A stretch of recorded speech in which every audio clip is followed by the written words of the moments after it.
Queen Frida's children are poised to unite Germany and Bavaria. I wonder what will become of this dude. This is also a war worth taking, as one of our sons should inherit this title as well. The Pope promptly excommunicated Bacon, and this proved too much for us to bear. Not wanting to waste a moment's time, King Gus begins Operation Butter Up the Pope with a gift and an attempt to become friends, and even decides to embark on a pilgrimage to Jerusalem as well. Shortly after departure, we get word that Pope Honorius has taken a lover. This could be exactly what we need to convince him to let us form the Holy Roman Empire, just as soon as Daddy dies and passes on the Kingdom of Germany. Despite Bacon's misdeeds and ensuing excommunication, he still has the gall to ask for a family relic. How about new? An injured vassal is normally something we'd want to help with, but we've got to improve our reputation, so we're not letting this fox escape us. With the realm on the brink of revolt, the decision is made to betroth our heir to the child of one of our dukes, in hopes of taking the teeth out of their rebellion. A mere 3 years into his reign, King Gus loses patience with his father's natural lifespan and begins plotting an early ascension to the German throne, and promptly spends all of the money on it. And with a small dash of poison, a second throne is ours. Holy Roman Empire, here we come. Our brother Ray gets a nice upgrade out of this too, going from the Duchy of Silesia he inherited from his mother to the Kingdom of Lotharingia he inherited from father. But that won't stop us from usurping his duchy title.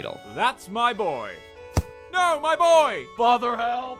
Try as we might, we just could not get our vassals under control, and Duke Fodder has decided the time is right to press their claim. We have bigger fish to fry than dealing with these dukes though, so we give in to their demands, and then promptly turn around and repass the law they demanded I repeal. Pope Honorius had passed just before we were able to form the Holy Roman Empire, and the new pope doesn't like us one bit. After trying all of the usual tricks to make friends, and even trying to fabricate a hook on him, it's time to break out our big guns. By which I mean, we're invading him. After rallying our troops in the north of Italy, we set a small band to focus on the legal war target and march the rest of our army straight to the Vatican. Sieges progress well in both the north and south, and because there is a crusade on at the moment, the Pope's army is nowhere in sight. 8 months into the war, we get the first sighting of the Pope's troops, and unfortunately, they are headed for the northern forces, which will need some help in order to prevail. Leaving a sizable force to continue the siege in Rome, the rest of our army boards ships and sets sail to join the pending battle in the north. In a turn of good luck, the Pope's forces opted to siege some of my lands rather than pushing the attack, giving my reinforcements plenty of time to get north before the action starts. For my troubles, the Pope decides to excommunicate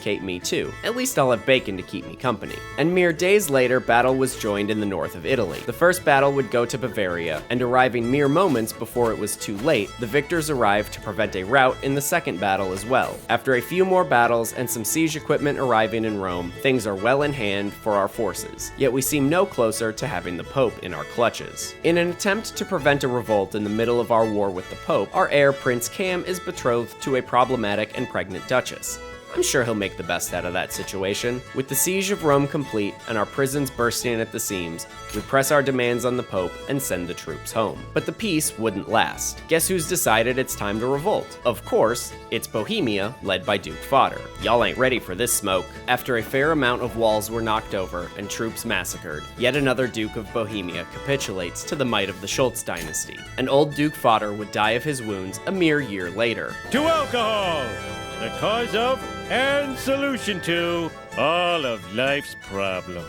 To the surprise of no one, after a lifetime of being stymied by the papacy, King Gus drank himself to death at the tender age of 58. Prince Cam led a quiet life away from the court drama and inherits one of the mightiest realms in Europe. But can he achieve the family dream of forming the Holy Roman Empire?